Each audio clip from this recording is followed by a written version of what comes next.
আলহামদুলিল্লাহ, আজকে নতুন কিছু ভিডিওতে নিয়ে এসেছি। আজকে আমি কি কেনাকাটা করলাম আপনাদেরকে সেটা দেখাবো। এগুলা একান্তই খুব প্রয়োজনীয় একটি কাজের জন্য কিনেছি। তো আপনারা দেখতে থাকুন। আসসালামু আলাইকুম প্রিয় ভাই ও বোনেরা, দেশ ও দেশের বাহিরে যে যেখানেই আছেন সবাইকে জানাই আমার আন্তরিক শুভেচ্ছা। তো দেখেন আমি আজকে কি কেনাকাটা করলাম, কোথায় গিয়েছিলাম, এগুলা আপনারা দেখলেই বুঝতে পারবেন। আর আনন্দের মুহূর্তগুলোও আমি আপনাদের সাথে শেয়ার করতে চাই বা করি। তো দেখুন, আমি আজকে গিয়েছিলাম আমার ভাবির সাথে মার্কেটে। তো ওখানে গিয়ে কিছু কেনাকাটা করলাম, প্রয়োজনীয় জিনিস। মেয়েদের অবশ্যই সবারই পছন্দ হবে ভালো জিনিস বা কেনাকাটা, সংসারের প্রয়োজনীয় জিনিস কেনাকাটা করতে সবাই পছন্দ করে। তো আমার ভিডিওটি শেষ পর্যন্ত দেখার অনুরোধ রইল। আমার প্রিয় আপু, ভাই ও বোনেরা, যদি আমার ভিডিওর একটু অংশ ভালো লেগে থাকে অবশ্যই আমার চ্যানেলটিকে সাবস্ক্রাইব করবেন, লাইক কমেন্ট শেয়ার করবেন, পাশে থাকা বেল আইকনটি বাজিয়ে দিবেন পরবর্তী ভিডিও দেখার জন্য। আর আপনাদের কাছে বেশি বেশি অনুরোধ থাকলো একটি লাইক দিয়ে আমার ভিডিওটি দেখবেন।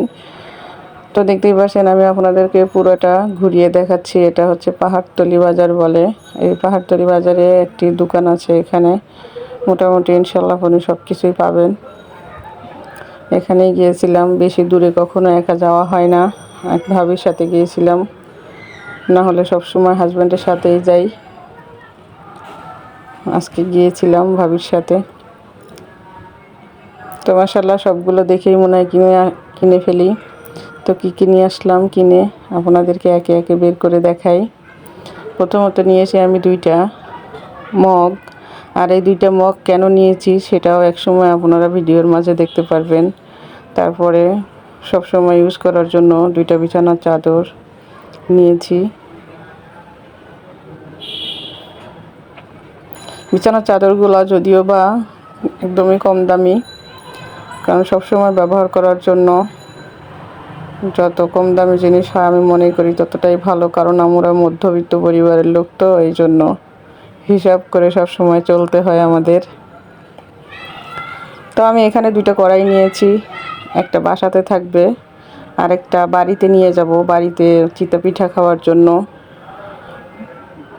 চিতা পিঠাগুলো অনেক সময় খাওয়া হয় না বাড়িতে গেলে, তো এই জন্য আমি এটা নিয়ে নিলাম। তারপর আর লোহার কড়াইগুলো অনেক ভালো হয় পিঠা বানানোর জন্য, নিয়ে নিলাম। পাতিল রাখার জন্য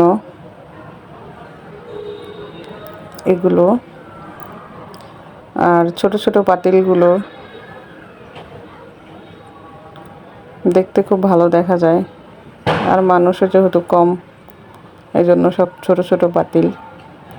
বড় পাতিল অনেক আছে যেগুলো কাজে লাগে না,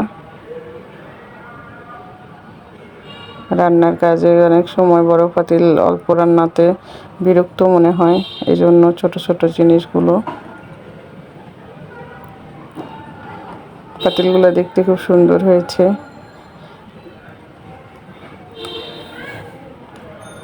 ছোট জিনিস দেখলেই ছোটবেলার কথা মনে পড়ে। একটা সময় আমরা মাটির জিনিস এভাবে বানিয়ে বানিয়ে খেলতাম। এখন তো নিজেদের সংসারই এরকম, ছোট ছোট জিনিস দিয়ে কাজ করতে হয়। তো মাশাআল্লাহ সব কিছু মিলিয়ে কি কিনলাম আপনাদেরকে দেখালাম। আমার কথার মাঝে অনেক ভুল হয়, আবার অনেকে হয়তো ভাববেন যেগুলো কেন দেখাচ্ছি। আসলে আপনাদের কাছে সব কিছুই বলি। কাছের মানুষ যেটাকে আমি মনে করি, অনেক কথা অনেক সময় প্রিয়জনদেরকে বলা যায় না, যেটা ভিডিওর মাধ্যমে আপনাদেরকে বললে আপনারা শুনতে পান। অনেক সময় অনেক কথা বলে থাকি, তো এই জন্য এগুলোও দেখালাম। জিনিসগুলো কেমন হয়েছে কমেন্টে লিখবেন, আমি সেই কমেন্টের সূত্র ধরে আপনাদের পরিবারে যাব ইনশাল্লাহ এরকম ভিডিও দেখার জন্য। তো আমার প্রিয় আপু ভাইরা, যে যেখানেই থাকবেন ভালো থাকবেন, সুস্থ থাকবেন, এই কামনাই সবসময় আল্লাহর কাছে করি। আমার জন্য দোয়া করবেন, আমার ছেলে মেয়েদের জন্য দোয়া করবেন। আপনাদের কাছে আমার বেশি বেশি চাওয়া। সবাই ভালো থাকবেন, সুস্থ থাকবেন। আল্লাহ হাফেজ।